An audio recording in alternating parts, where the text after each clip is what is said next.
सुद्धा आपण असुरक्षित का? ज्ञानज्योती क्रांतिज्योती सावित्रीबाई फुले यांनी ज्ञानाची ज्योत आपल्याला पेटवली, आपल्याला ज्ञान दिलं त्यांनी. आज त्यांनी होत्या म्हणून आज आपण आहे. एवढं त्यांनी सगळ्या गोष्टी सहन करून आज नारी चूल आणि मूल एवढ्या गोष्टीतच होते. परंतु फक्त त्यांच्या एका कर्तृत्वामुळे आज नारी प्रत्येक गोष्टी पुढे आहे. देशाचे राष्ट्रपती द्रौपदी मुर्मू या उच्च स्थानावर आहेत. मुलगा असताना सुद्धा अजूनही आम्हाला प्रत्येक शाळा किंवा क्लासेस मध्ये जाऊन महिलांच्या सबलीकरणाबाबतच लेक्चर द्यावं लागते. यापेक्षा दुर्दैवी बाब कुठलीच नाही महिलांसाठी. मग का आपल्या समाजाने, का आपली महिला हा इतिहास विसरते? का आपल्या महिलांना सबलीकरणासाठी लेक्चर द्यावं लागतंय? याच्या एक वाईट परिस्थिती कुठली नाही. ज्या रणरागिणी लक्ष्मीबाईंनी ब्रिटिशांना हुडकावून लावण्यासाठी शमशेर फुलवली पाठीवर बाळगलं, असा एवढा आपला मोठा इतिहास असताना, एवढा मोठा आपल्या महिलांच्या बाबतीत महिलांमध्ये एवढी ताकद असताना, जिनं देश घडवला, जिनं राज्य घडवलं, जिनं मुस्लिमांना धुडकावून लावलं, जिनं इंग्रजांना धुडकावून लावलं, एवढा मोठा आपला इतिहास असताना सुद्धा आजच्या महिलांना हा इतिहास सांगावा लागतोय. त्या इतिहासाची आपल्याला आठवण करून द्यावी लागते. का आपल्याला सबलीकरणासाठी आपल्याला लेक्चर द्यावं लागतं? का आपण आवला आहोत?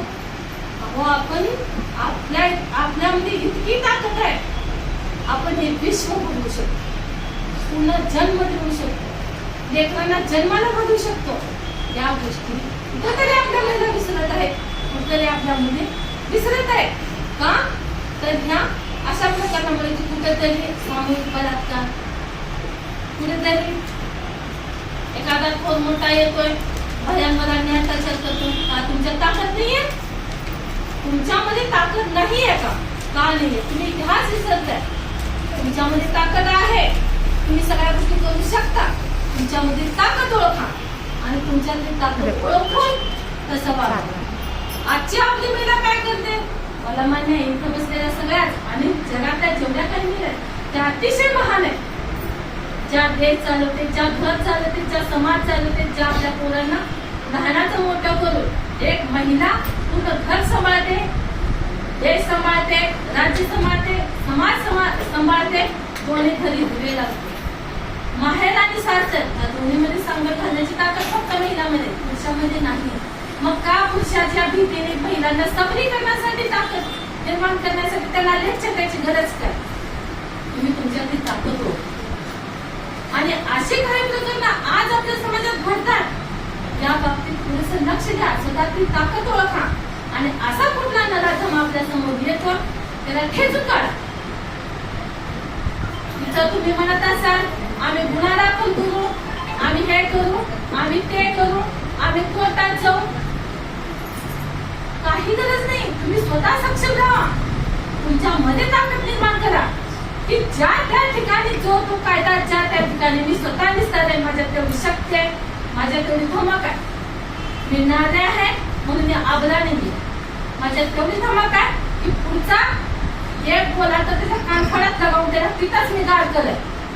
त्यानंतर कुठल्या पुरुषाची धावत होणार आहे की आपल्याकडे त्यावेळेस नजरेने बघायची. ह्या गोष्टी ध्यानात ठेवा. आणि आपल्या मुलांच्या संदर्भात आज शिवरायासारखा महापुरुष, योग पुरुष जो आपल्या महाराष्ट्रात होऊन गेला, त्याचा इतिहास आपल्या महाराष्ट्रात गाजतोय. मग का आपण आपल्या मुलांना त्या गोष्टीचं शिक्षण देत नाही? बाबा असे होऊन गेलेत आपले. आज जिजाऊ ज्याने असा पुत्र जन्माला घातला म्हणून स्वराज्य घडला. मग आपण आपल्या मुलांना थोडंफार त्यांच्या संबंधित सांगून किंवा आपले संस्कार दाखवून आपण आपल्या मुलांना कमीत कमी आपल्या आई बहिणी, आपल्या मित्रमैत्रिणी, आपल्या समाजातल्या आजूबाजूच्या आया बहिणीचं संरक्षण करण्यात का आपण ज्ञान देऊ शकत नाही का? ह्या सगळ्या गोष्टीचं ज्ञान आपण देऊ शकतो. परंतु आज आपण काय करतोय?